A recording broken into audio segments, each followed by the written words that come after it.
The following podcast is a W2M Network original production.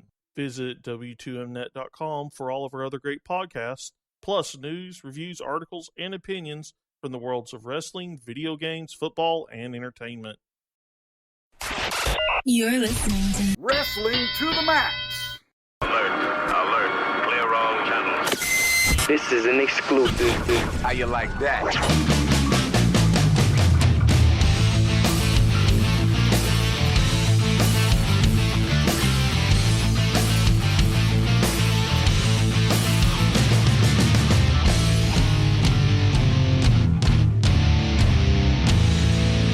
And your hosts, Gary Vaughn, Sean Garmer, and Paul Vieser. King of Sport. New Japan Pro Wrestling.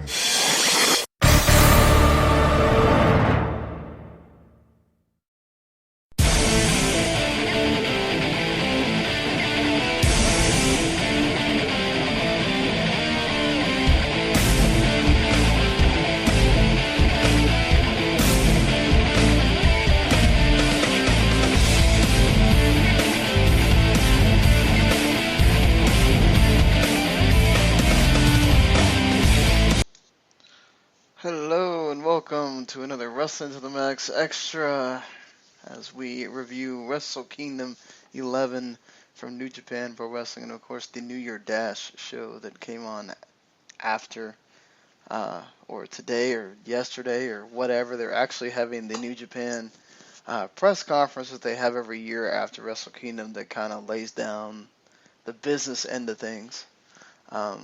If I kind of see anything on Twitter that's sort of interesting while the show's going on, I'll try to relay that on here. This might be a thing that we get to talk about on the regular W2M Part 2 episode that we're doing after this. So, of course, I am your host, Sean Garmer. With me here, Mr. Paul Vieser. Heyo. So, Paul, I mean, lots to get into with this show. Including a crazy thing, I guess that we'll talk about at the end. But, so, this show started out with the New Japan Rambo that has kind of been a thing for the past 2 years or so. Mr. Yuji Nagata won it the first year. Then you had Jado winning it in a total comedy effort the second year. And then they went back to sort of the serious thing with the Rambo where you had Michael Elgin come in number one and he wins. Many less people in this thing than the Royal Rumble. I'd say about 15 less, but less people period than we've seen in the prior Rambos. You did get some surprises in there too.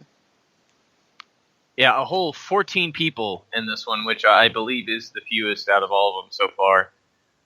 I mean, this was a fun little Rumble. I don't think it was as good or as enjoyable as last year, where you had all the crazy amount of guest stars and old legends in it and stuff like that. But certainly, Scott Norton got a big pop out of me. Hiro Saito got another big pop out of the crowd there too. Kunaaki Kobayashi didn't get as big a one as I thought, but he's quite old. Right, yeah. And I had no idea who that was. So I was like, this guy in a shirt with red pants. Okay. Yeah.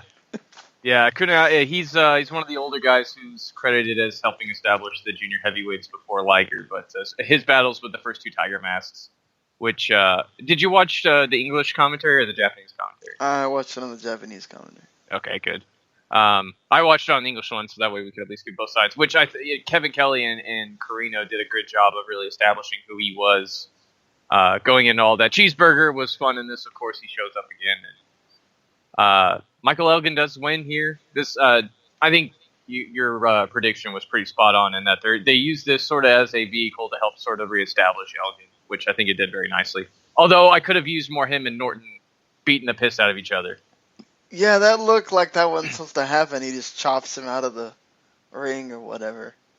And they kind of just had to move on from there. But, yeah, he looked really dominant. Cheeseburger had his spots where he got to be funny. Having the NWO Japan sort of reunion with Tenzan Norton and Hiro Saito was kind of fun. And, they had their little moments there, but for the most part, it was sort of one of those things that was, hey, it passed the time that they needed for that hour before you start the whole Wrestle Kingdom show. They, of course, started it with the Tiger Mask W versus Tiger the Dark, Kota Ibushi versus ACH, and they did not try to hide at all that it was ACH under the mask. Short sleeves and everything, so you could tell he was black. And, I mean, other than the one, I will give ACH this, though. Other than the reverse moon, that little reverse moonsault, or I don't know what you call that move, that Neville does as well. If you watch, WWE, he tried to actually stay true to the Tiger the Dark character, was, Mr. Tiger Mask W doesn't hide at all that he's Kota Ibushi, and basically just wants you to let you know without letting you know that that's Kota Ibushi by doing all his moves. So, I give ACH props for actually trying to, replicate the character. Other than the one brief moment where he does the super pose and then very quickly has to stop himself from doing it. Yeah, I would say he did a good job. This is a fun little sprint. It lasted maybe 8 minutes. You get all the fun spots that Kota does. You get all the fun spots that ACH does. Tiger the Dark's finisher in the show is a tombstone, from what I believe. So they have ACH trying to hit that, and he doesn't really get a chance to before W wins. This is a fun little match. Obviously, if it was Kota and ACH going one-on-one without all the gimmicks and masks and all the other pageantry going along with them trying to celebrate the Tiger Mask anime and how successful it's been, so much so that it's gotten a second season, I believe. This was fun. Yeah, it was. I mean, I think we talked about, like, are they even going to give this enough time for it to really do anything? And that's kind of how it was. They got enough time to do something, but it's meant to just be the thing that opens the show, Right. So we get basically the real opener that happens after this, which is your Junior Tag Team Championship match. Young Bucks defending against Roppongi Vice. Basically the story here was that Rocky sort of had to do a lot of this by himself to try to prove to Trent that they're back on the same page, and he did do a lot. I mean, he did his sort of usual spots where he runs wild, and then he does the forever clotheslines, and they even added a little bit more to it where he does a backflip out of it and then hits the lariat. Trent did his part, and he helped in the end to make sure he kept I think it was Matt from interrupting the pin. But really, it was basically the Rocky show with the Young Bucks doing their stuff, and it was really good. I really enjoyed this, and I really dug the story that they did this, even though right back to it, right on Twitter afterwards, Trent not being too happy with the fact that Rocky was kind of celebrating by himself. And then they teased more stuff during New Year's Dash as well, so it's kind of that whole, like, well, we get along sort of because we're winning, but we're sort of not all the way there yet. Right. I greatly enjoyed this match. It may be much more than a lot of the reviews I've read. I've given it credit. Most of them are around the 3.5 to 3.25 or 3.75. I gave it a 4.25.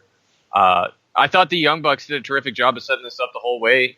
They're overly cocky coming to the ring. They have all the belts on them: PWG, IWGP, ROH, and their own Super Kick Party belts that they had made now, which you can. ROH commentators did not shy away from shilling those belts for you, by the way. And they're overly cocky. They go for everything in the book, and Rocky just keeps pushing through. And, I mean, all hats off to Trent Beretta, too, for the tope con hilo, and he just goes splat on the outside. You're a brave man, Trent, and something that I wouldn't want to do again. I think you said something about, like, oh, man, my mom wasn't even here to console me afterwards about it either. It's great. Man, yeah, that was like the crowd kind of really went with that spot and everything. It was really like one of those like sad moments, Mhm. but also kind of goes with the story of whole like Trent's just striking out tonight, so Rocky's got to do this thing, and they got the belts, and I think it was the right time. I mean, the Young Bucks had had the belts for a long, probably the longest that you've had a junior tag team champions have those belts for a while. So I'm okay with the title change. Yeah, I think they won them back at Dominion, if I remember correctly. Maybe it was Right? Yeah. Destruction, something like that. Yeah, so you're right. They had them for a while, and finally my page comes up here. 199 days. Yeah, they won them at Dominion. I think the story for Repugning Vice is interesting. People are still ridiculously behind Rocky Romero, which I'll bring up again when we talk about Near Eustache too. But I mean, there's a good story to be had here, and it certainly looks like they're willing to go along with it for however long it's going to take them. Yeah, I mean, I still wish sometimes Rocky would sort of he would get his like moment in the sun to have a junior heavyweight title match, because the dude is really underrated as far as like, not only does he sort of, I don't want to like lambast Trent order, but he obviously sort of carries that team, and he's the one that connects with the crowd and gets the crowd into things, and he's the charismatic one, obviously. So um, it just would be kind of cool to get him to be able to have his moment there. Yeah, and if this sort of continues onwards, I think to the way it might end up going, where you end up breaking them up, because it looks like Ricochet and Finlay might be stepping up to be the next challengers too, along with what else we're going to talk about. But I think he might very well get that IWGP Championship match somewhere down the road. Yeah, gonna be interesting how they go from here with that story. If they're gonna have Trent and Ricochet even go at it at all, or they're just gonna have a spat, have a brawl, and that be be the end of it. We'll see how they deal with that in the future. But we move on to the big gauntlet match here for the Never Six Man titles. And they decided to do the champions last. Paul and I had debated about what they're going to do here, whether they're going to have champions first or champions last. They had the champions last. They had Bullet Club and Chaos. This kind of went on for a little bit, but there really wasn't a whole lot there. Bullet Club win. LIJ come out, make short work of Bullet Club. Really, it lasts about I felt like it was like a couple minutes, and they were out. So you basically got two fresh teams against each other when the champions come out. This is when you really have the match get going. It gets a lot of fun as LIJ do their stuff to kind of obviously try to use the main advantage on different guys. That's sort of what they do in this match, is they kind of try to gang up on different guys, and Ricochet does his best to kind of get away from it. So does Kojima, but Team LIJ wins in the end. Even with the miss, they couldn't win. It took a little bit more than that. Evil gets that pin on a STO that wasn't the smoothest, but it is what it is. Hey, the right team, I think the team that everybody was picking pretty much gets the win. Yeah, and this sort of set a tone for the night as far as LIJ goes too. But I think the first part with Chaos and Bullet Club had at least decent energy up until you had Jado get in the ring. Everybody else was good, working hard, doing good. LIJ comes in after Chaos goes, and they make Bullet Club look like a bunch of chumps, really. Chunk him out of there in a couple minutes, and then, yeah, like you said, the final deciding fall was really good. Ricochet looking impressive as usual. I think David Finlay more than pulled his weight too, and Kojima, of course, gets to be the tough guy who not even a miss can keep him down. So, right team wins. This was fun. I don't know if it was overly great, but it certainly was a fun ride. Yeah, I thought it was good. Obviously, kind of just really the main thing is that last match, basically, that actually is the one that counts for the titles. It's a good thing it wasn't anything too overly special, but it got the job done, and They move it along to, is it the, no, I can't remember what match came after this. Is it the, Juice Robinson the steps up to challenge Cody Rhodes after that. Cody Rhodes making his debut here, the American Nightmare, and really this was more of a nightmare for Cody Rhodes, honestly. In my view, he kind of just, half the time he's standing around trying to figure out which Bullet Club guy he wants to emulate at the moment with different taunts, honestly. This was Juice doing everything he could to try to get this match going. Had a really cool catching Cody off the top into a belly-to-belly on the outside early. Cody wins, as you'd expect, to kind of, put him over in his first match. But to me, this is probably the worst match on the show.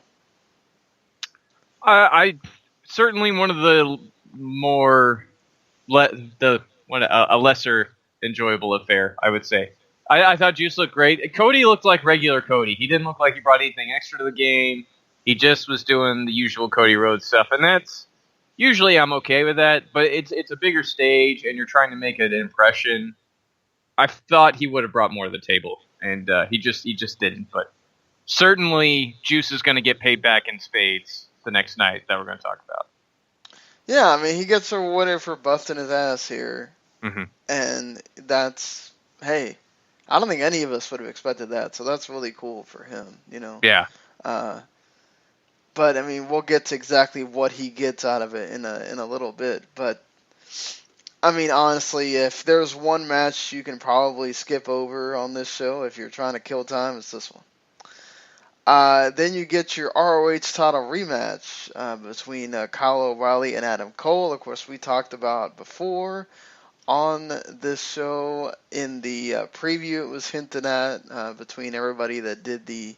it was mainly you. I think Glenn kind of skipped over that part. But I had picked Adam Cole because I figured if there's really this much issue going on with is he going to re-sign, is he not, they're not going to keep the title on him. You kind of felt like we'd get a sign of good faith here and not have him lose this quickly. But they do go ahead and have Adam Cole win the belt back. 3-time ROH champion, first time that's ever happened. This match was actually pretty good. Just, I felt like they never really got the crowd going, so it kind of felt like there wasn't a whole lot of juice to this. And to be fair, you have to be really loud in the dome because it all goes up. But this is still a very good match. Back and forth until the end when they had Adam Cole just get the decisive win. Yeah, I would certainly say that this was... I called an abbreviated version of what you got at Final Battle. There's a lot... Adam Cole goes for the shoulder that he worked on against Kyle O'Reilly, and you sort of get a lot of back and forth early on, and then, as Sean just said, Adam Cole sort of just takes over at the end to finally put Kyle away. I thought Adam was great here. This might have been one of his better singles outings in New Japan so far. Certainly it helps with a guy he's very familiar with in Kyle O'Reilly, but I thought he worked great here. There was some noise for him. It wasn't a lot, and honestly, I thought this was more noise than an ROH title match in Japan has gotten so far. So yeah, I think there's at least something there with Adam in New Japan if he does decide to stick around with ROH and all that going forward. But hats off to Cole. He's a great champion. He's a great wrestler, and I'm a huge fan of his, so I'm okay with this.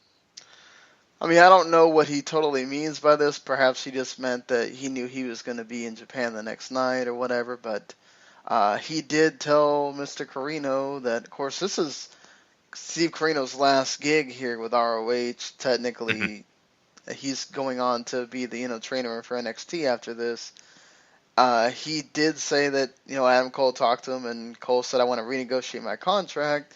I don't necessarily think that means he's going to re-sign with them. I think he might be trying to find himself some more New Japan dates in this whole thing, because he did say on Twitter afterwards that, thank you to ROH for all of what I've been able to accomplish there. It's now time to, do some stuff in Japan.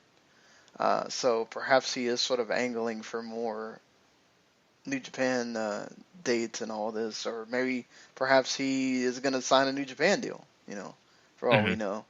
The whole them having the Adam Cole baby thing play 4 times before he even comes out is obviously excessive, but they want that to get over, and he's trying to make sure everything he can. The whole first part of that match was him ducking O'Reilly so he could try to do it, Right. and, which was great. And you'll see him do it at a New Year Dash a ton too, where he tries to do this, and it's I think it's look, hey, you know what? If you get the fans, just like you realized with Moose last year, if you get the fans involved with something, they'll that's something they know you by at least. Mm-hmm. So Yeah, I think got a problem I with mean, by the end of it, I think they were maybe a little bit behind Cole, just because the Bullet Club still does have some good feeling there in Japan. Yeah, definitely. I think he just eventually I think he'll catch on. I still see him as more of a WWE guy in the end. But I think if he works hard at it and he keeps doing his thing, because obviously he can work. That's not the problem. Uh, he'll get over eventually. I think. I mean, can't do any worse than what O'Reilly's done when he goes over there. So Yeah, absolutely. then we get into your final 5 matches that are all title matches that involve New Japan titles. You start out with the 3-way for the IWGP Tag Team titles. Girls of Destiny, Great Bash Heel, Tomoaki Honma, and Togi Makabe, and of course Tomohiro Ishii and Toru Yano. This had a little bit of everything. Yeah, you had really this felt like they just kind of had Yano and Ishii picking their spots of when they wanted to get involved in this match. And it was really just a Great Bash Heel and Girls of Destiny match. Mm-hmm. And I thought that you're basically getting an abbreviated again version of what you got at the World Tag League, but I think for what you got here, it was really good. They had a good closing stretch with all the moments where you thought somebody might win and they don't, and getting all those tag finishes in there and everything. A good match to kind of end that sort of this is the undercard part of the show. Yeah, and I think what we got here was more of an elaborated setup for how they're going to approach the heavyweight tag team division for this year. Ishii and Yano sneak in more because Yano and Ishii, even at the end, whenever they won the belts, he let Yano hold all the go. He's just there to beat people up. That's why I love Ishii. He's just there to beat them up. God and GBH, I think they did a good job here. They wrestled a well-worked match and managed, I think, to work in Ishii and Yano well enough to where you at least still like, oh yeah, hey, they're still around. They're still there, and the Ishii gets his strong spots there. I think what really, if you watch the English commentary, Steve Corino dies of laughter from the excessive amount of cursing that's going on from Tangaroa and the rest of the English speakers in there, and Makabe, of course, never shies away from spewing a couple F-bombs either. So I thought this was a really fun match. It may be one that watching with the English commentary at least might be worth it just for laughing at Corino. I enjoyed it for the like I felt like everybody on Twitter was constantly saying, "My God, the cursing in this match!" Like, yeah. But yeah, I mean with Tama Tonga with his F you Hanma, like just it was. If you're an English speaker watching this match, at least you got you're full of guys showing intensity in different ways here. But still a good match, I think. And you kind of, again, if it put a cap on what you, what the undercard, and now you're getting into these final 4 matches, and here is where, this is what you're coming to see at the end of the day. I would say that, like, overall, there wasn't, other than the junior heavyweight title match, there wasn't anything, oh my God, you probably need to go out of your way to watch this in that undercard. But hey, at least you got one, and now you can feast on what you really wanted to see. And you start out with this IWGP Junior Heavyweight title match, which, I just really love this. I love this match. I love the fact that you had Kushida, of course, going for the arm that he's going to be going for, and then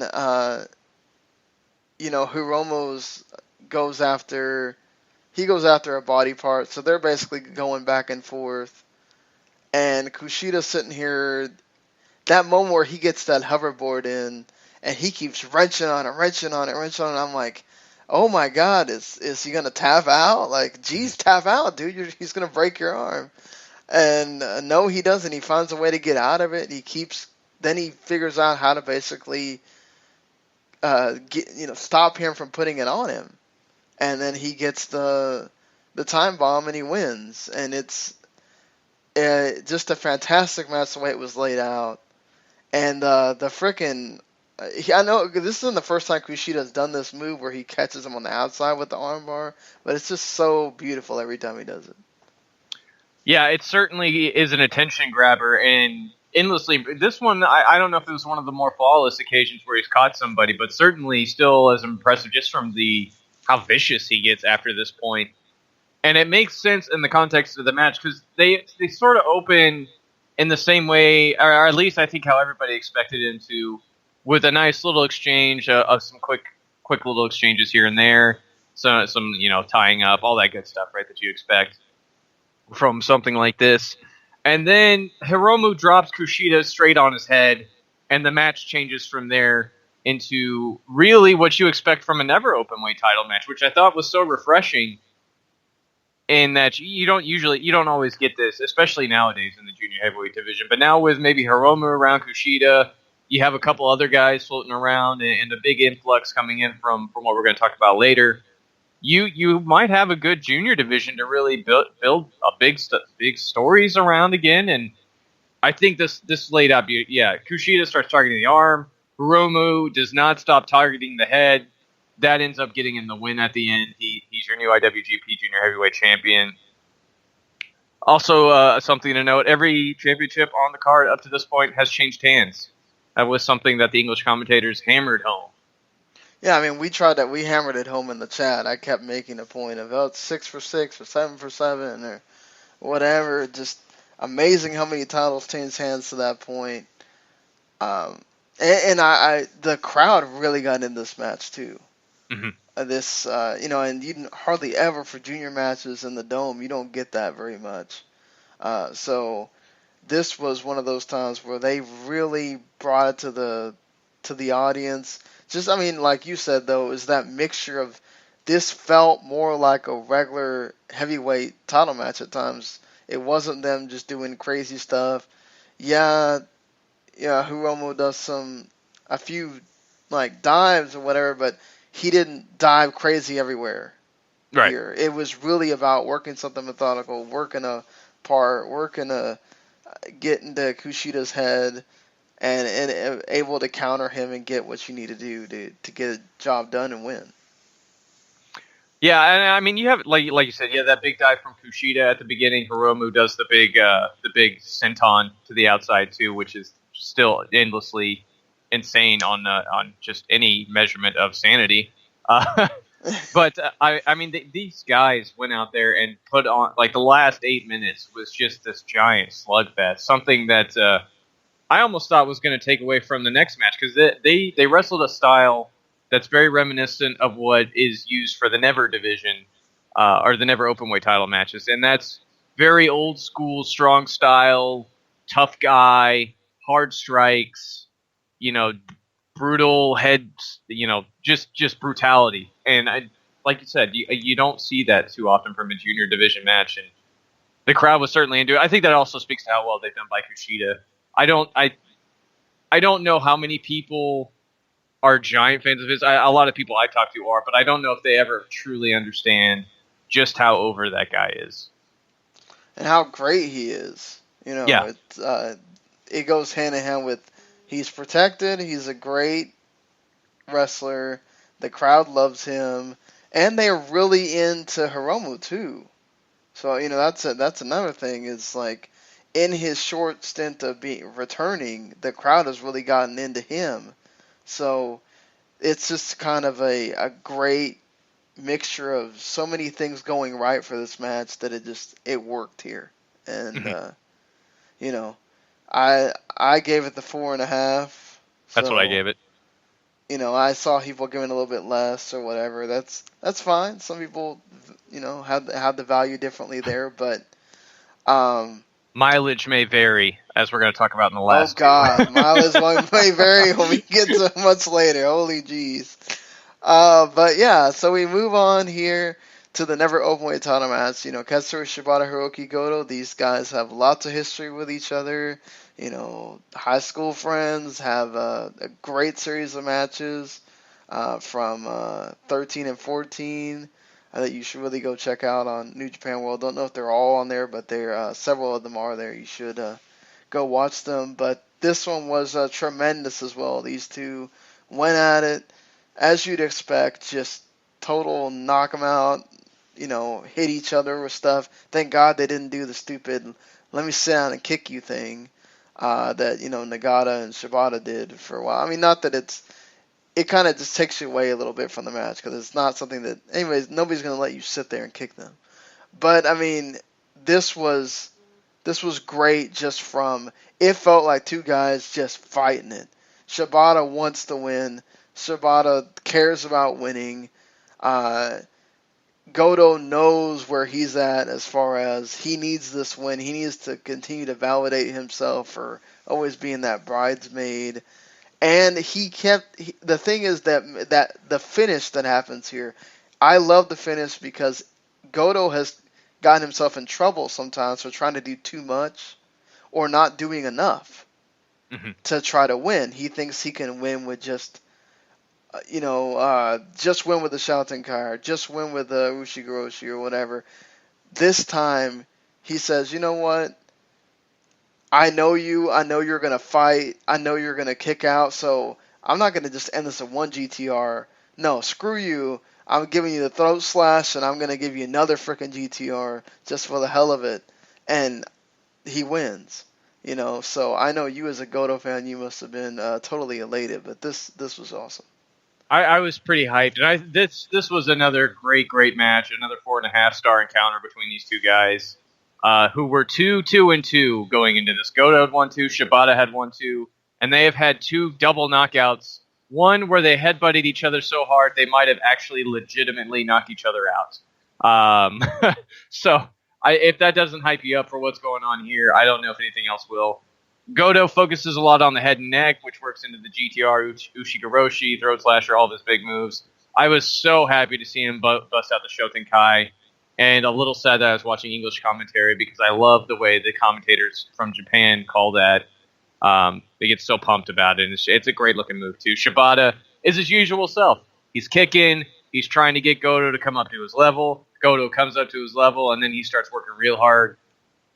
I think this is a sort of a send-off for how well Shibata has done in the never openweight division.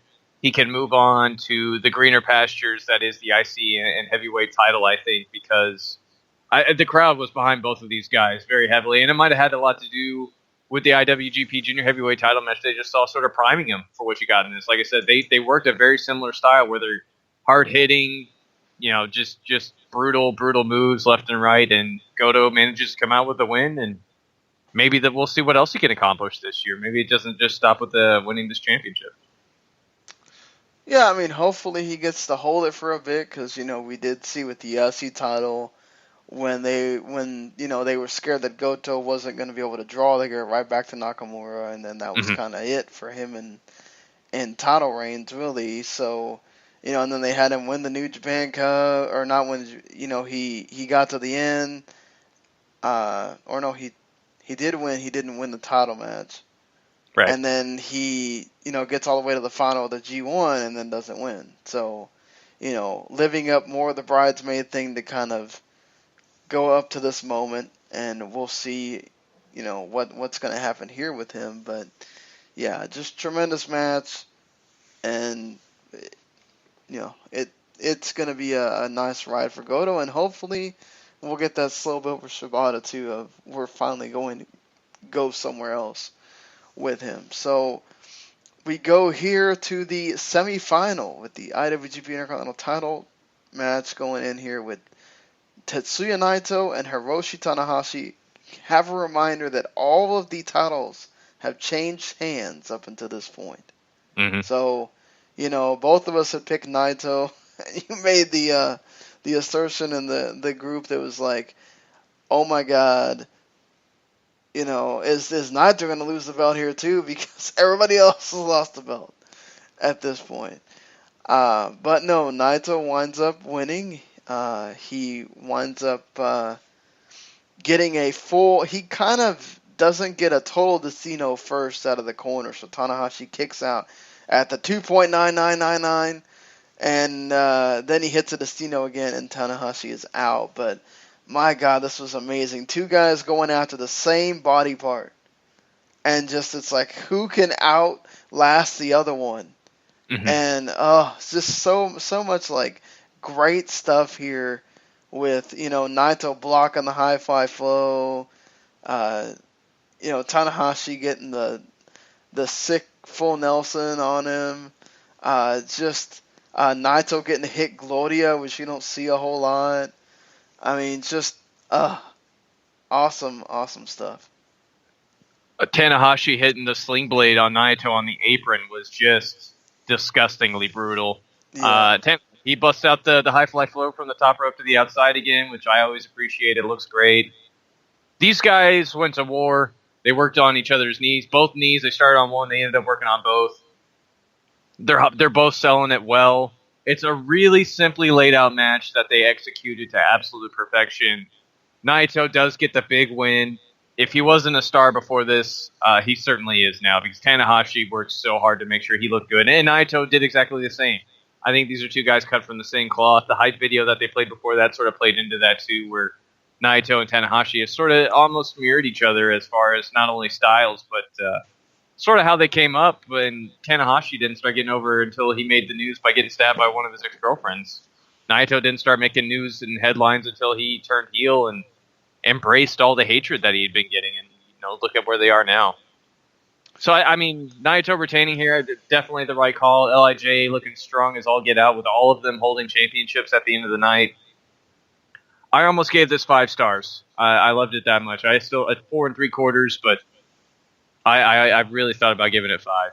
That's what I did too. I just had that like teensy feeling at the end that I was like, I don't know about the full 5 on this one. And when you start having that feeling, it's like, well, it's kind of not. But I mean, that doesn't take away from how beautiful this match was. How just honestly, I don't have a problem at all from the people that say I enjoyed Naito and Tanahashi more than the main event, because this was just, you tell a story, you have two guys working the same body part, but they sell it so well, and they're just, each guy just trying to outlast the other one, and who can come up with the move at the end that's going to hit to get the win. And it's just everything was so intricate, no wasted motion, everything mattered. All those things you want to say about a great match. This was just so well. And, what are they going to do with Tanahashi out of this? Naito is, still IC champion. You figured the way they had Elgin and the fact that he didn't get to have his rematch before, that's kind of where they were going to go anyway. But still, got no problems with that. I also went with the 4 3/4, but just, man, this was a freaking great match, and definitely you need to go watch. I mean, you need to go watch all 4 of the last 4, but this one is a definite. Don't just get all in that hype with the main event. Make sure you watch this match too, because you're missing out. Yeah, the flawless execution, I think, is the only thing I can add on that. These guys, smooth as silk, the entire 25 minutes. Just crushed it. Yeah, certainly. Then I guess we just have to get into this main event here. the first 15 minutes is sort of them building up things. You get a lot of Okada's typical spots. If you've seen him in an Okada match, you kind of know what happens. Okada's gonna hit almost all his like sort of preliminary moves that he hits.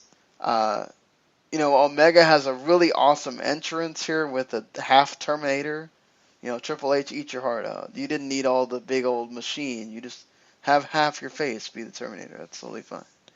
And Omega does the big dive, the Terminator dive. Okada does the Hangman's DDT on the outside and the big running crossbody in the barricade.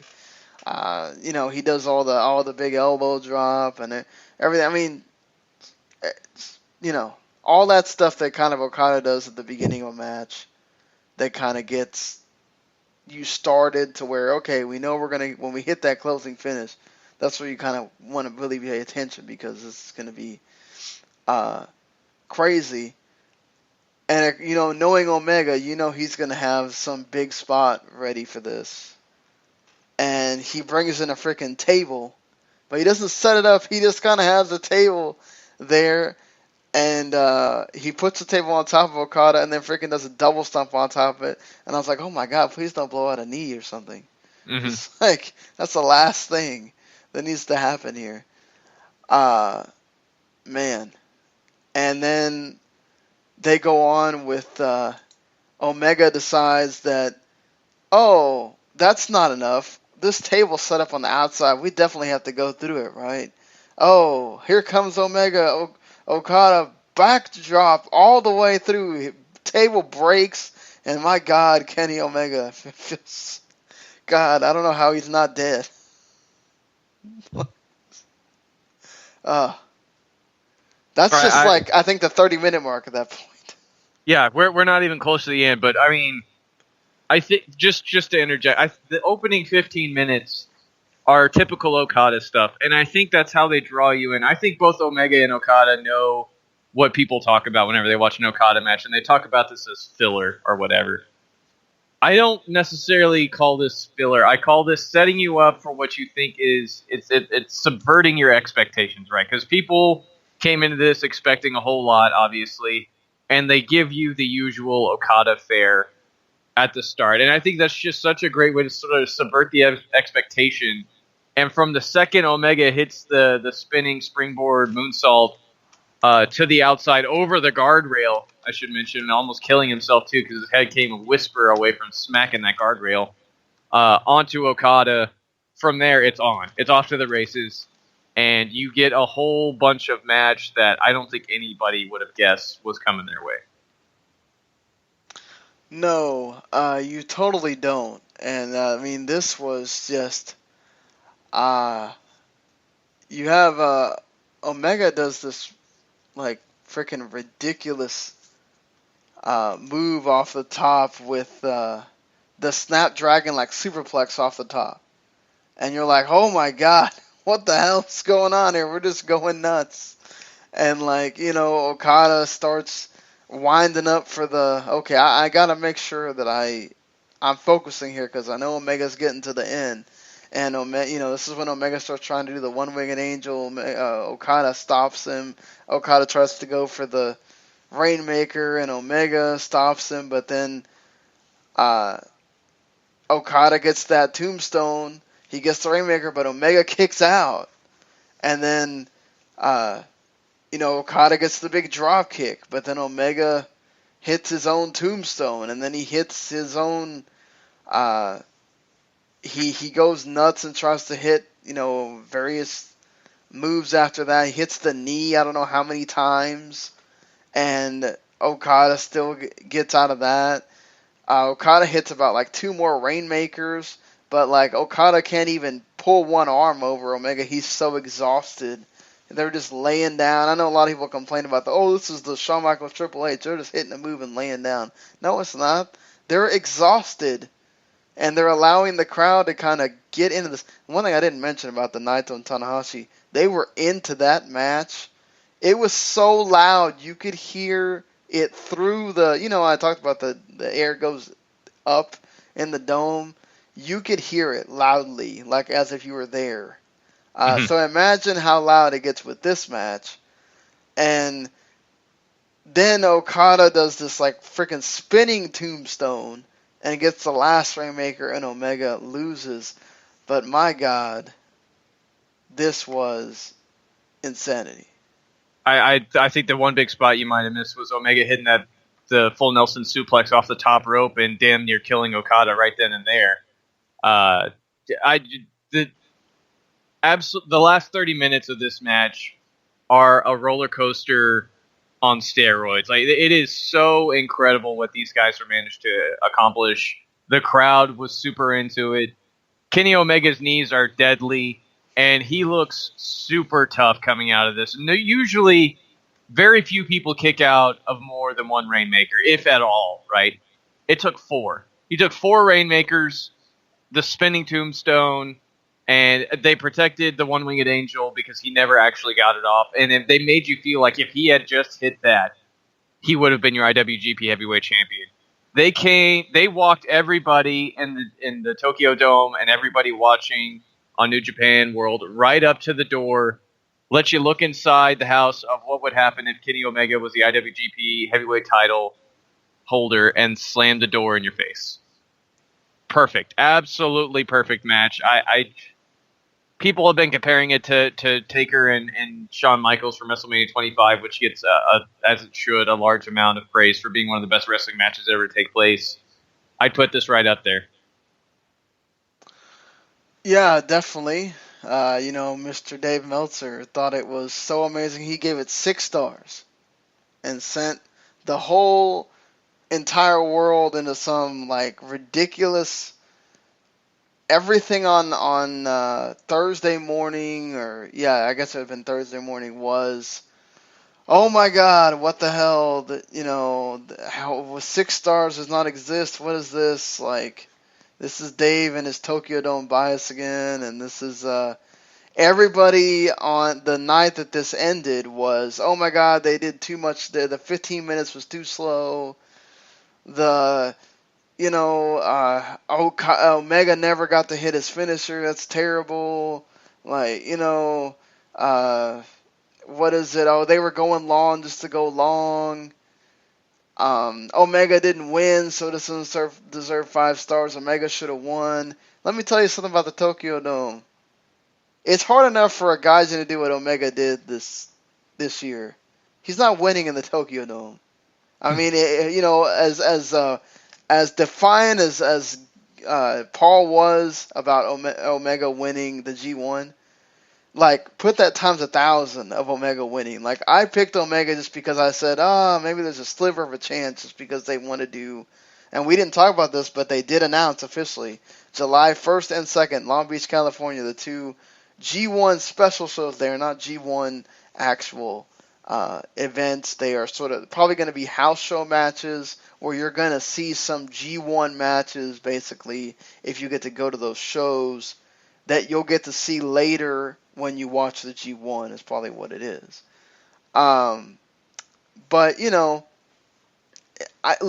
Larry wound up giving it 4.5 because he agrees in that whole part of, they went long to go long, and he didn't care for the first 15 minutes or whatever. But look, when you're watching this and you're getting into the excitement level of all of us that were in that chat, several of us that write for the website and are part of this whole thing here with WTM, and we're going crazy. We all kind of had that moment of, oh my God, this was the zillion stars, all the stars, whatever. Just this was an amazing match. I don't think you can take that away from it. And this is a show of the year contender. This has already set this bar, just like last year's did, just like Wrestle Kingdom 9 did, of try to top this, everybody. And even WWE got, Cesaro was up watching this, Seth Rollins was up watching this, and, Cesaro was like, who needs sleep? I'm just watching great wrestling, I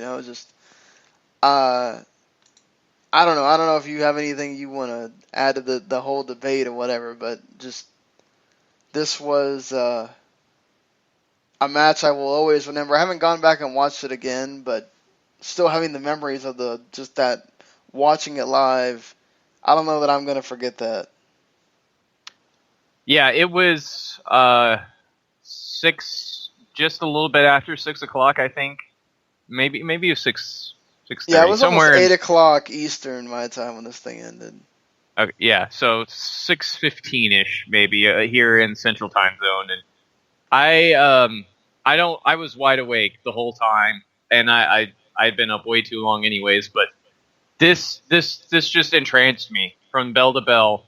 The opening 15 minutes was me on the edge of my seat waiting for them to get out of the usual fare, and they go long enough, I think, to where if you're watching it, you're going to be like, oh my god, this is just going to be the usual Okada fare.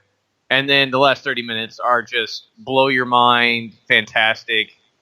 Oh my gosh, this is incredible. They're doing everything short of throwing nukes at each other at this point, right? And as important as people are saying it was for Kenny Omega to win, that coin is equally as big on the other side of Okada needed to win to cement himself as the ace. They only crowned him last year after the big win over Tanahashi and everything, and he won back the IWGP Championship there.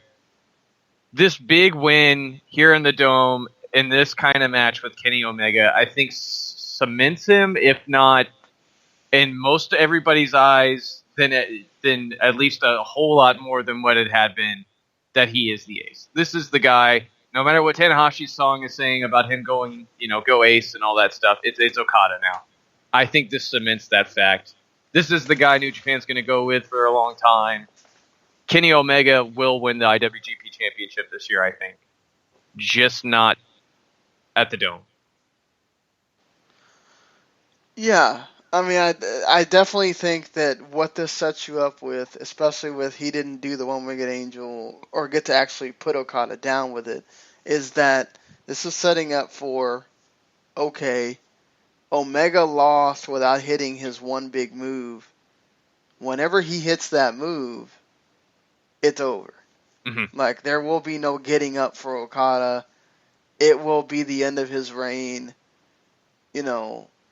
if he doesn't lose it to the next guy he's wrestling.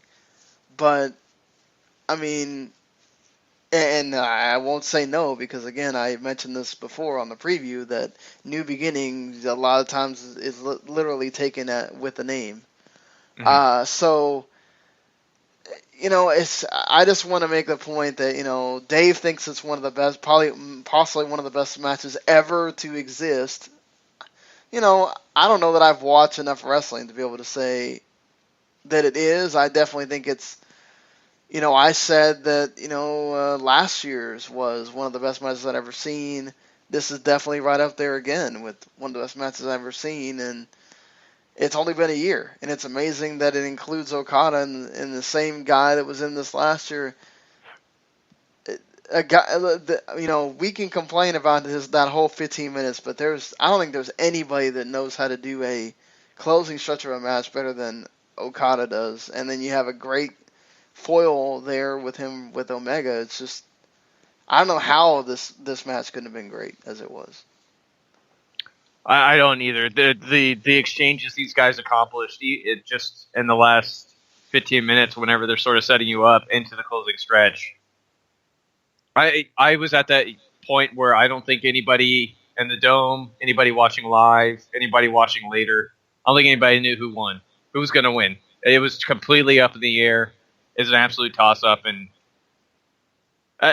I've seen a lot of wrestling in my day. Of everything I've ever seen, this is certainly one of the top 3 best matches I've ever seen in my lifetime. So, 5 stars as far as, whatever that's worth for me, but 5 stars for sure. Yeah. So, what number are you giving this at the end for the whole best, the whole rating for the show? We talk about that fabled 10, and we've seen some stuff just in the time we've been doing this podcast where I've sincerely thought about throwing out the 10. I don't think I've been as close as with this one. I'm gonna say 9.5. 5 match of the year candidates, in my opinion. A spectacular undercard that really only has one very tiny slip up in Cody Rhodes and Juice Robinson, and even it wasn't that big a slip. The opener is what it is. as far as the Tiger Mask stuff goes, but everything else on here delivers to over-delivers to blows your brain out. So if I 9.5, I'm gonna stick with 9.5. I'm gonna stick with 9.5 too.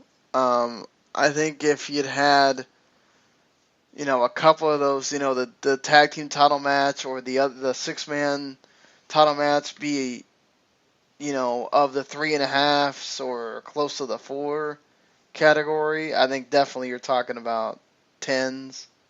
But and that's fine. I mean, I was one of the ones that gave the 3 3/4 to the junior tag title match. But I think still you have that one undercard match that you should probably go check out. And then you have the 4 matches that totally and utterly delivered. I think more or just what you want, you were expecting them to do.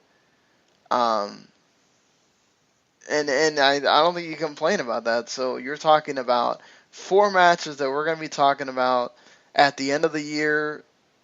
In December of 2017, we're going to be talking about all 4 of those matches.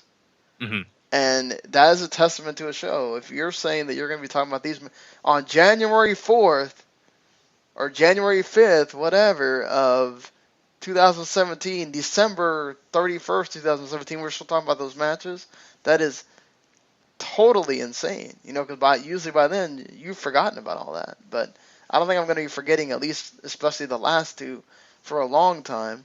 So, once again, show with your contender. Try to top this all year. Let's see if somebody does it. I don't know how you top that main event. That's all I'm going to say. I don't know how you top it.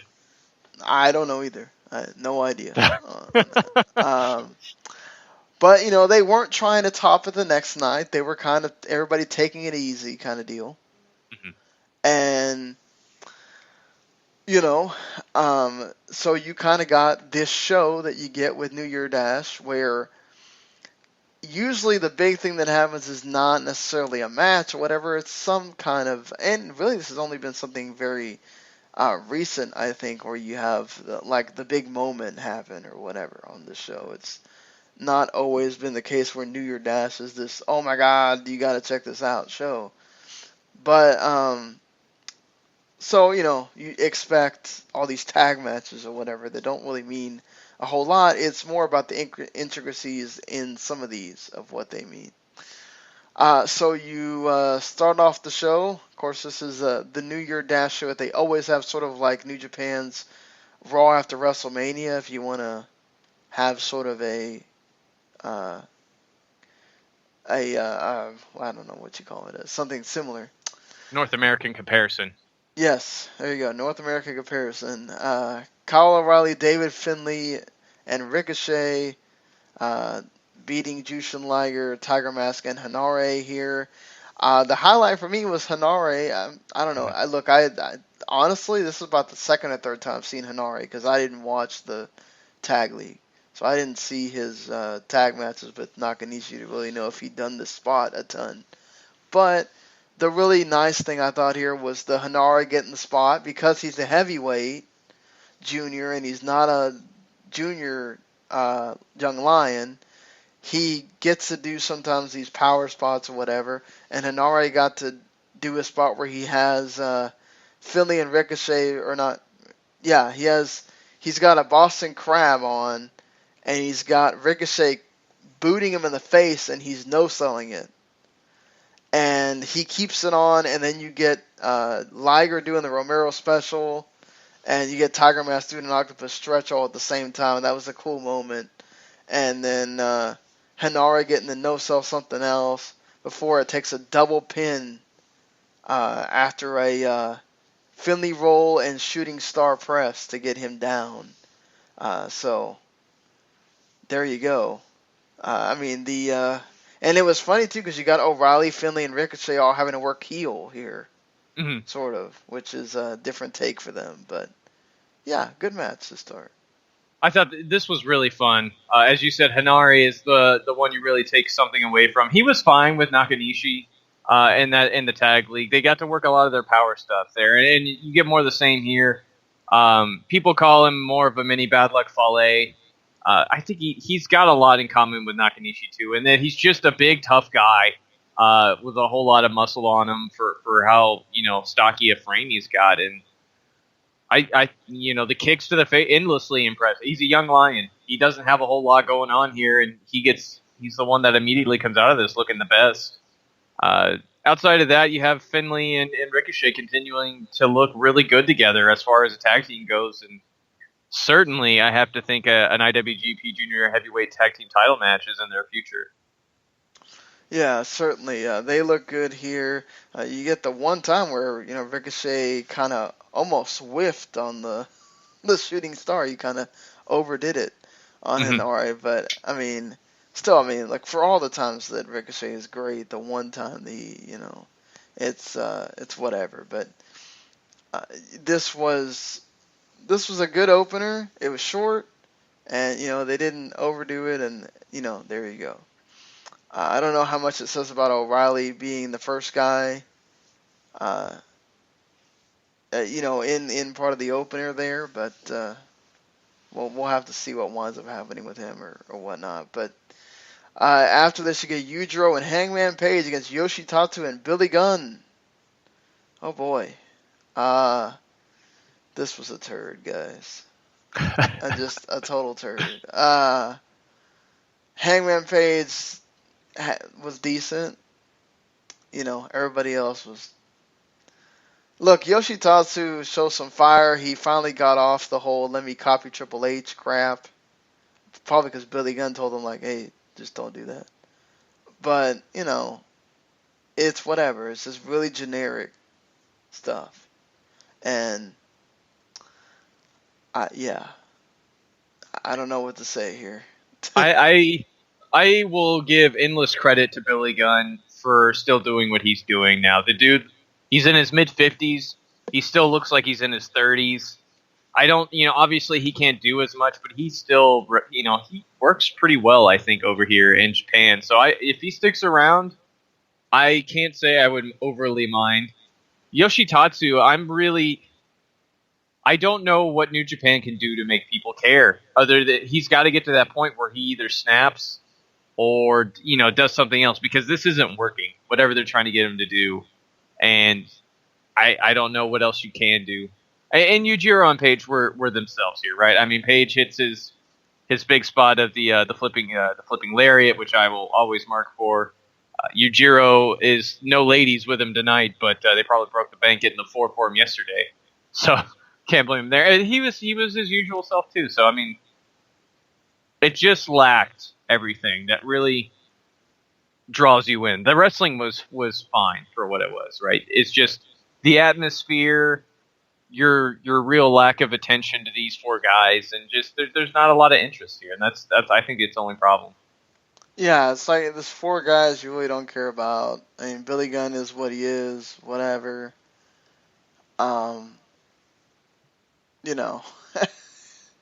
Larry puts it right. This is a Dollar Tree DX with Family Dollar NWO. You can't get any more whatever than what this is. So,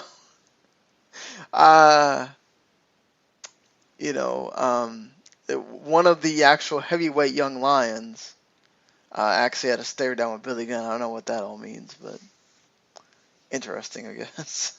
That's the guy that everybody's been like the New Japan front office is all in the tip about, the Oka guy or whatever. Yes.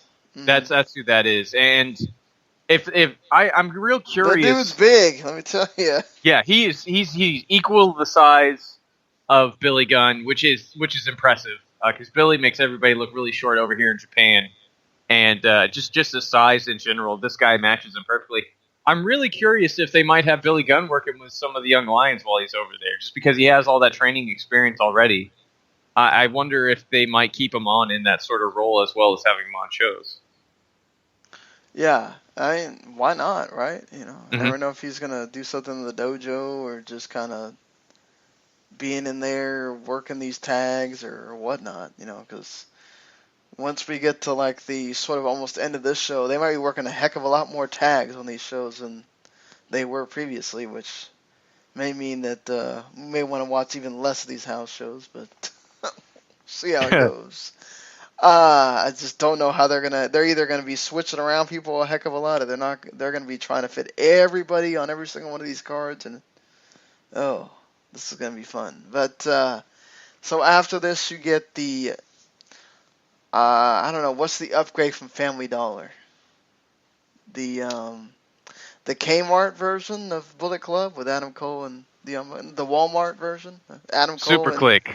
That's what they are. yeah, The Adam Cole and the Young Bucks against Yoshihashi and Roppongi Vice. You get Roppongi Vice here, of course. I'm assuming this means Young Bucks are going to try to go for the rematch, or they just didn't have anybody else to sort of pair them with because of Chaos being Chaos. And you have Yoshihashi and Adam Cole here.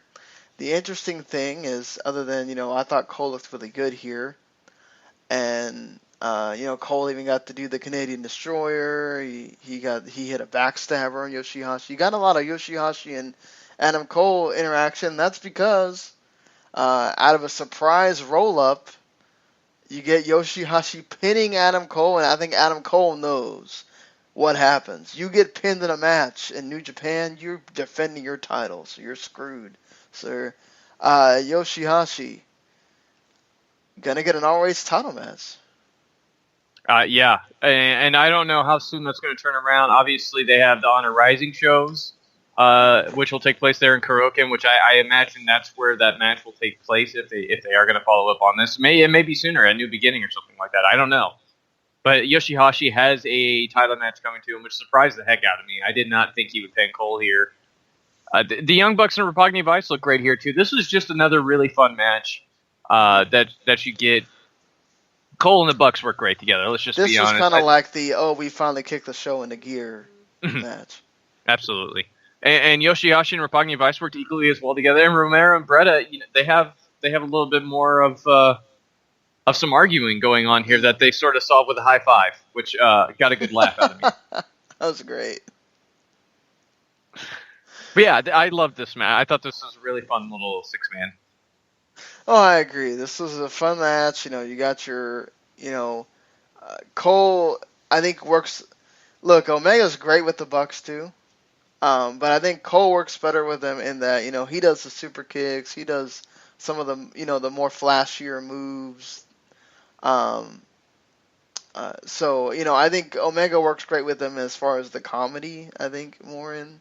But I love the spot where Cole's got the submission, and they do the whole, they're running the ropes, and then it's all just so that they can kiss Adam Cole. It's like, what the hell? It's wonderful. Yeah. It just fits right in with what they do. That's what makes them so great.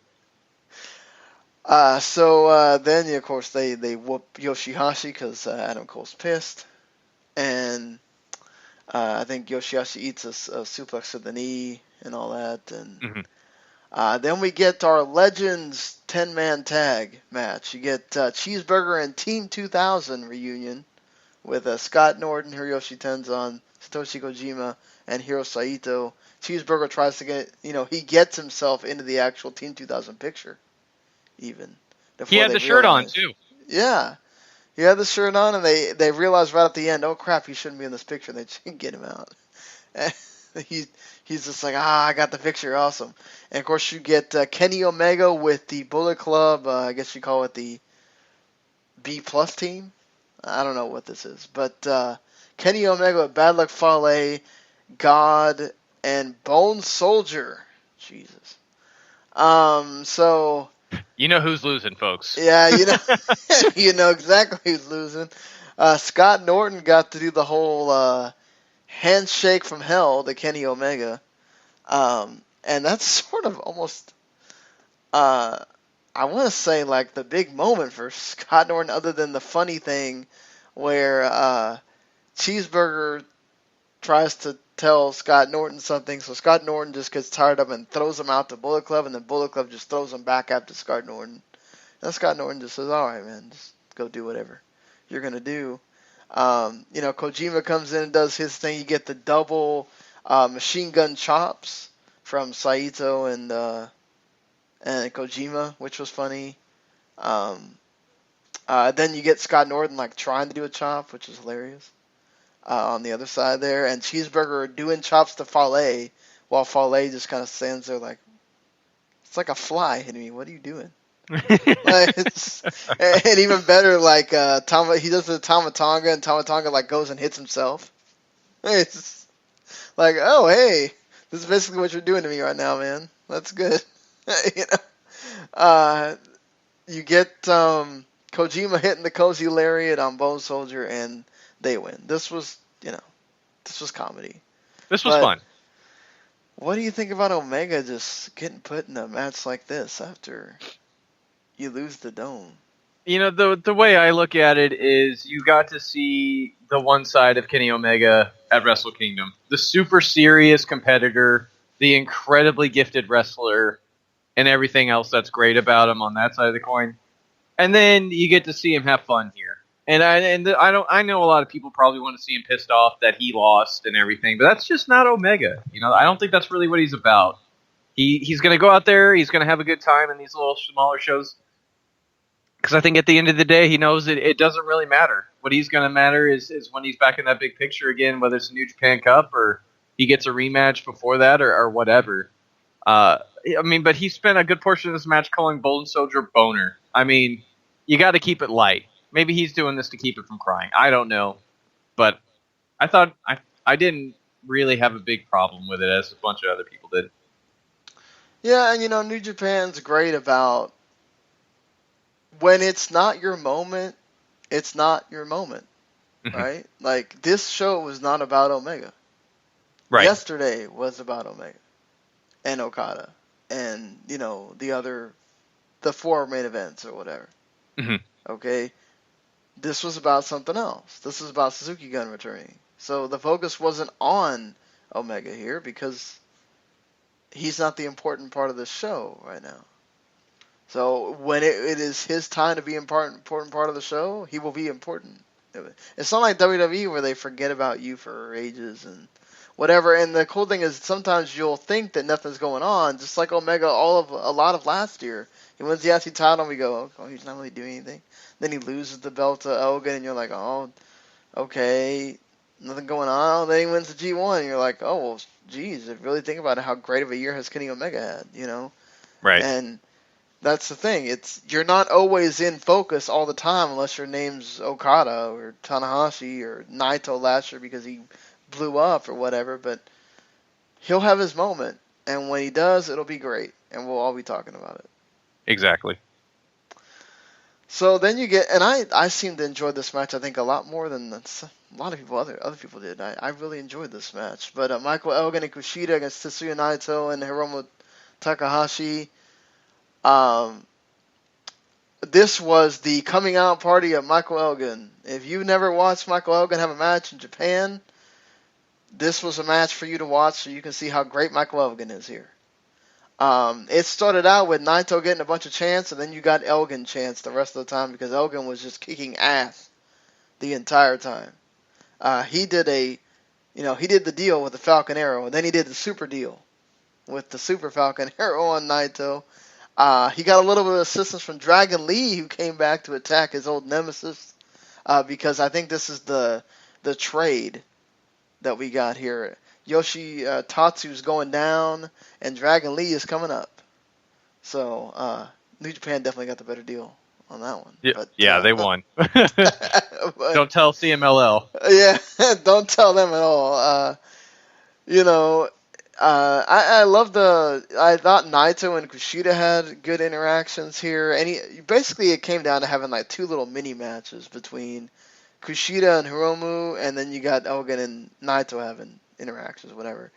Naito loses so that Elgin can basically show that he's earning his title shot here with a freaking burning hammer. Oh, my God! Leaped out of my chair. My God, Burning Hammer is such a sick move.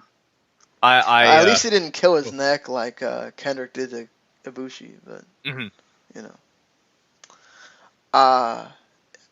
you apparently looks like Larry was not happy at all about Naito losing here, but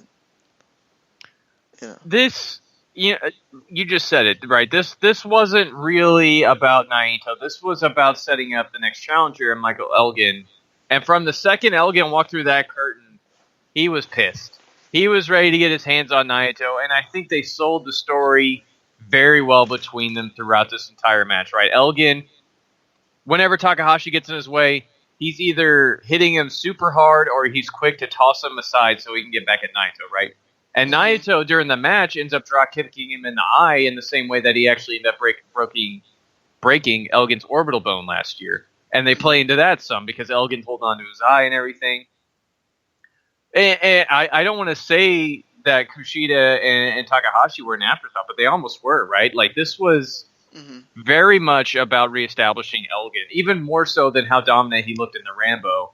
He looked deadly in this, and especially breaking out the Burning Hammer. Like, that, you have bad intentions on somebody when you're throwing them right on their neck from your shoulders. Like, it's a bad day. Dragon Lee running in, I thought was fine. I'm sure that's going to be Takahashi, and Lee is going to be one of the headliners for probably Kurokin at during one of the Fantastica Mania shows. But I really enjoyed this match the whole way through. I thought this was a fun little 15-minute match that set the stage perfectly for an Elgin Naito match, maybe the main event a show down the road. Oh, I'm sure it will main event a show because it was supposed to main event the show that one of the Destructions. So I'm sure that they will have no problem actually having that be the main event later, or of another show, maybe one of the New Beginnings or something. I'm like I said, I really enjoyed this match. I think I might have enjoyed it a tad more than the match after this. Definitely this match and the match after this are the highlights of this show, really. But I'm a huge fan of, as you are a huge fan of Elgin in New Japan, and he once again showed why we should all be fans of him in New Japan, because he rocked it here. He also pulled out a exploder T-bone suplex thing that we haven't seen him use very much here either. So I mean, that's why I love Elgin too, because he always finds some move to add to his arsenal that he'll pull out when you least expect or whatever. And I love guys that will continue to work on themselves and not just say, okay, well, I got my 5 things that I do. That's all I'm doing. Elgin's always working on himself, and that's what's one of the great many things why he's awesome. Right. So you get another 10-man tag, because we couldn't have just one. We had to have 2 10-man tags. But this one makes sense when we get to the end here. You get Makabe Hama, Shibata, Nagata, and Juice Robinson against the rest of Chaos that hasn't wrestled on the show yet. Okada, Goto, Toru Yano, Tomohiro Ishii, and Will Ospreay. 4 champions against guys that have just lost titles or lost in title matches, and then Nagata and Juice Robinson. Will Ospreay goes crazy for Katsuri Shibata for saying, Ospreay must have a death wish at this point. And they go at it. The frickin' tope suicida that Ospreay gives with authority to Shibata later, almost at the end, is nuts.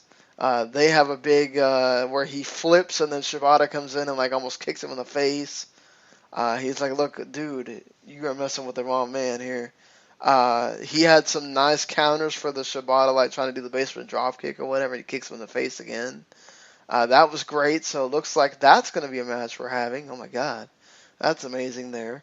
And then you have this really interesting interaction between Juice Robinson and Hiroki Goto that sort of happens at the end, because it's like Juice is doing this thing. We've seen this several times actually, where Okada like takes all this offense for Juice.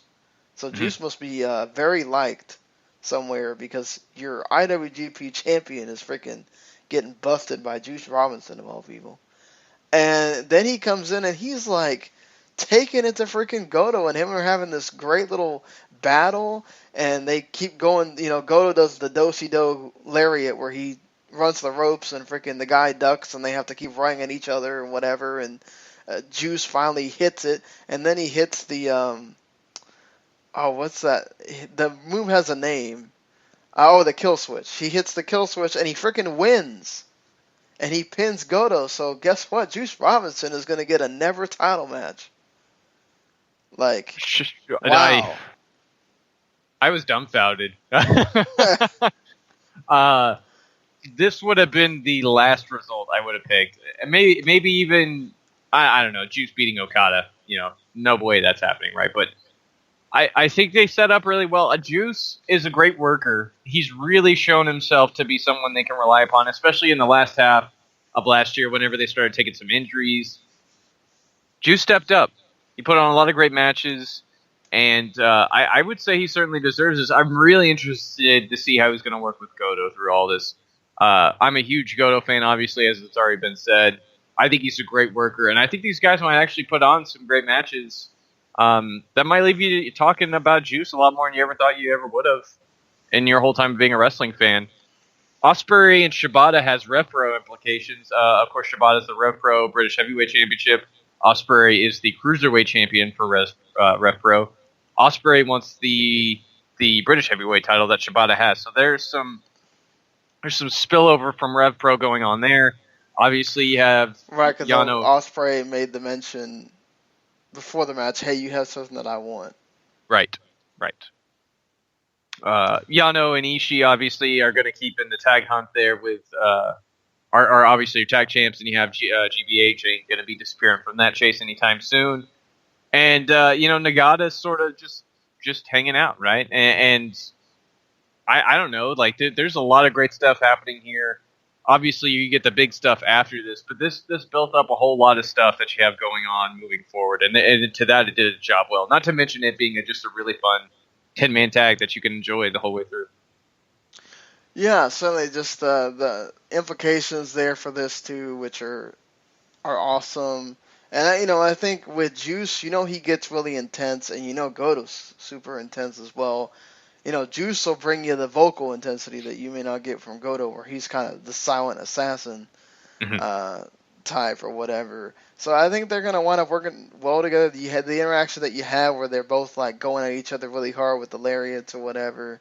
I think you get a nice little preview of what you could get with those two, and it being something good. And I should note that Goto said that if he won, Goto's very open to things when he gets titles. He wants to have the IC and IWGP champions going at each other. He wants the never open weight title to actually mean open weight. He wants anybody to be able to go at him for the title, whether you're a junior, whether you're a heavyweight, whatever. He just wants to wrestle whoever. And hey, Goto, I commend you for that. Just, make sure you're not giving your title away to people either, because, you have problems holding on to titles.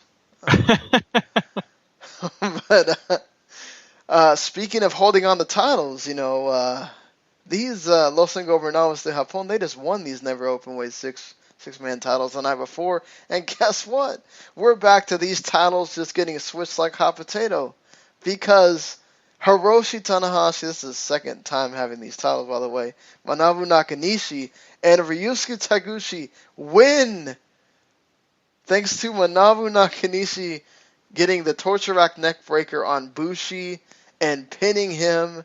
Look, the match wasn't that great, but I can't hate the big tree winning a title right now. Like, Taguchi had his moment last year where he got that whole run through the best Super Juniors.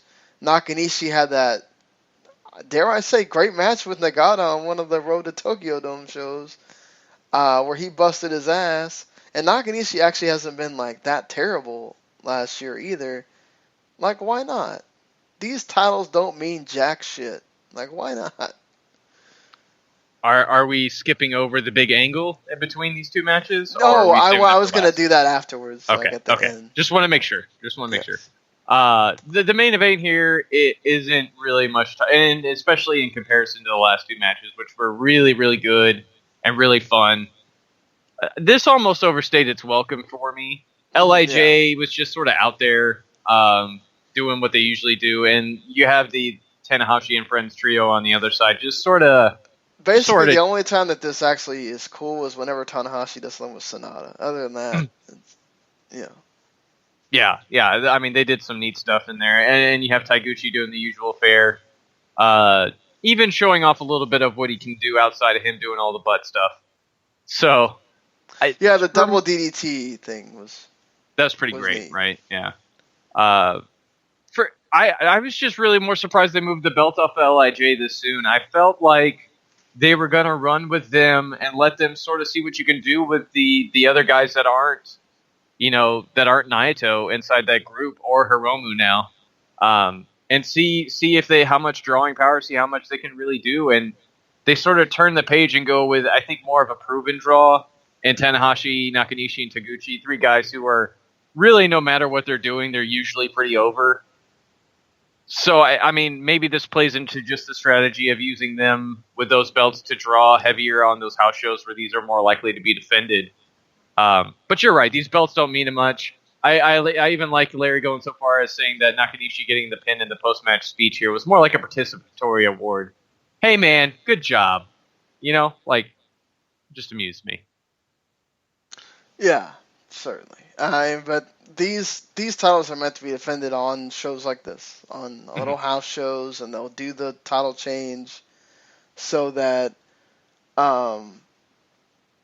Fonte's apparently watching the Rambo and watching he's like, who's this Harry Gaijin guy? I was like, oh, that's Michael Elgin. He's like, oh, he's a beast. I was like, yeah, you should know that by now. Oh, no, I'm joking. But yeah, that's what these titles are for.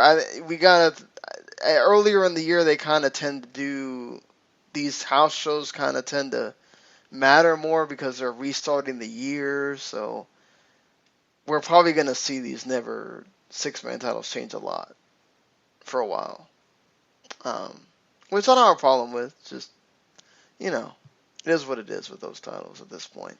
But the bigger and the most important thing that comes out of this, I don't know what this is going to mean for New Japan, because oh my god, that means that this roster is extremely bloated now. But the entire Suzuki Gun has returned after that 10-man tag that we talked about before. Suzuki Gun went and attacked everybody. Okada came in and tried to make the big old save, and then here comes Minoru Suzuki and just takes him down. Suzuki cuts a promo. He steps on Okada's face. Even. Of course, these guys have lots of history with each other, too. When Okada was sort of being crowned the guy by Geto, Suzuki was kind of like one of those guys that was the old guard, sort of like, hey, I'm still here. You need to go through me. And they had a little feud. But, man, just seeing Suzuki back is nuts. KES destroyed Yano and Ishii. I mean, I'm not going to complain about a KES, Yano, and Ishii title feud, especially with Ishii getting to go against those two guys. But what do you think about all this? Seems like it's going to be Suzuki and Okada again. I don't know if you could call this bloating a roster. I think a lot of these guys fill out a lot of parts that they needed, right? Suzuki is another, now that he's been away for a while, he's another fresh challenger you have at the top of the card. And very welcome back, by the way. I love Suzuki. He's so good, especially for how old he is. And just the amount of disrespect he shows Okada after last night, where he just rubs his own foot in his face and just he calls him a piece of crap, too. Like, Suzuki is great. I love that guy to the moon and back. Well, Suzuki doesn't give a shit, so. Yeah, he's just great. He's 24/7 amazing, Killer Elite Squad, I love them. They've grown on me so much since I first watched them, and they've really grown together to be one of the better tag teams in the world. So them back in another team in that division is very helpful. Say whatever you want about Taichi and Taka Michinoku, but they usually work pretty well together as far as a tag team goes, and they can be funny at times too. So there's that. That's another junior heavyweight tag team title you have there. As they attack Roppongi Vice whenever they came out. They brought over Kanamura, who's been a freelancer, so that's really cool. That's another junior you have to work with, and El Desperado as well, who's grown on me. So, and really the only outlier here is Iizuka, and I don't really know where he fits other than just being a crazy man, but maybe that's all you need. Yeah. So he had Taichi just grabbing him by the collar, like, hey man, calm down. Yeah, he was he was all over that crowd over there by where they came out. Like there was, there's probably some fear. Yeah, I mean mainly in like the house shows. Like, what are you gonna do? Like 20 10-man tags to get everybody on the card now? Like, I mean, maybe so. I mean, certainly it does give people more time to have time off, which I know Yeah. a lot of the top stars are hurting. If the tape is anything to really measure by, I know some of that might be kayfabe, but there's got to be, like, especially for Takahashi, like that shoulder had to be torn to hell. I mean, yeah, like Okada was wearing the tape from the night before. Evil's got the tape on him. Several guys. Shibata's held together by prayers. I think. Oh at this God, point. yeah, poor guy. You're right about that. It's possible they just kind of start rotating guys or whatever. But that's the only thing I love watching things in the build up. So you watch these house shows and it's like, God, I just don't want like 10, 12-man tags or whatever littering the entire shows. Mm-hmm. So who knows? It's going to be interesting how they establish some of the lesser guys. We know kind of what Suzuki and KES are doing because those are the big names sort of out of there. But, how they get some of the other ones back into the mix here, how that fits in with now you got 4 factions, Billet Club, Chaos, and LIJ. I mean, geez. Are we going to have any, people moving over to another faction or anything, So that's going to be interesting what they do with all that. But I would, if you include the return of Suzuki Gun and everything in here, I'd say like a 6.5 is fine for this show. I was leaning much more towards a 7. I mean, adding the Suzuki Gun back, I think is a huge deal. Not to mention, I think they set up everything up and down the card pretty well throughout the entire evening. You have a couple, there's a little bit of throwaway here, but even the throwaway at points is kind of fun. So I enjoyed the 2.5, 3 hours that this was. Yeah, I totally agree. It goes by. Nothing really, other than the main event, nothing really overstates itself. I mean, it's fine. Yeah. You get the title change, and you get some interesting, you get some things building up for New Beginning now. Interesting, they did away with the Invasion Attack show. Now it's just Sakura Genesis, which is Cherry Blossom Genesis because it's sort of the beginning of spring, so it's when the cherry blossoms come out, which is fine. I guess technically you don't have anybody invading, so what point of Invasion Attack, I guess. But you also get the anniversary show in early March, and New Japan Cup's going to be only 1 day instead of 2 days. I think everything else was sort of the same other than, those 2 U.S. shows. Mm-hmm. So, yeah, looks like now we've kind of set things up for what's going to happen with New Japan throughout the year. Yeah, I don't know if there's anything else you want to say here before we get out of here. I mean, if you want to briefly, we talk about what happened last year where they had a lot of guys leaving. They recovered nicely and then come back swinging with Wrestle Kingdom and the New Year's Dash here pretty well. I think there's a lot of new stars on the rise. You have a lot of returns. I mean, New Japan, they're cooking right now. They're kind of the promotion I think to watch right now. Exactly. Yeah. I mean, especially after this show, I cannot tell you how many people are like, "How do I watch Wrestle Kingdom? How do I watch? Like, how do I watch that match?" Like, well, I hate people having to say, "Well, you can go find the stream when you can buy New Japan World for $8.50 and get this whole month." But it is what it is. It's great that everybody wants to go out there and watch this show. Hopefully they stick with it. Probably not going to happen. This is the WrestleMania of New Japan, so you get more people watching it than I think you normally would. But they seriously,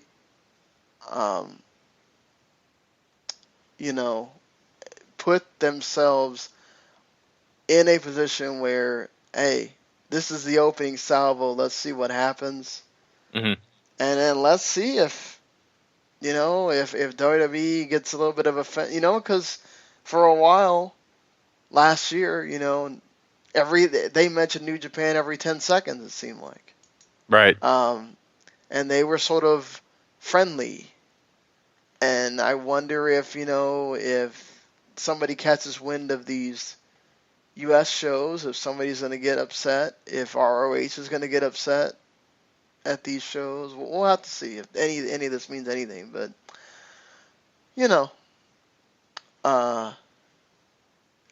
I think this is going to be, if this is how we started off, I can't wait to see what we get moving forward after this here. Yeah.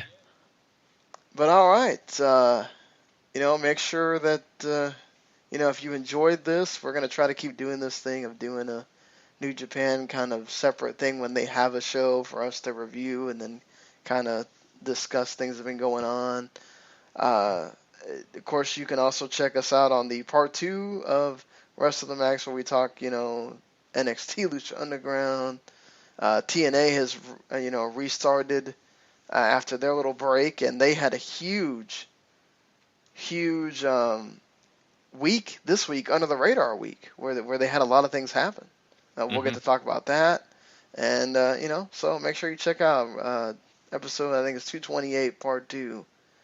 Definitely something you want to make sure you listen to if you are a big wrestling fan outside of just Japanese wrestling or whatever. And not, hey, you know what? Subscribe, rate and review. This helps us a ton. So thank you for listening, and we will see you guys later, everybody. Take it easy, guys. The following podcast is a W2M Network original production. Visit W2Mnet.com for all of our other great podcasts, plus news, reviews, articles, and opinions from the worlds of wrestling, video games, football, and entertainment.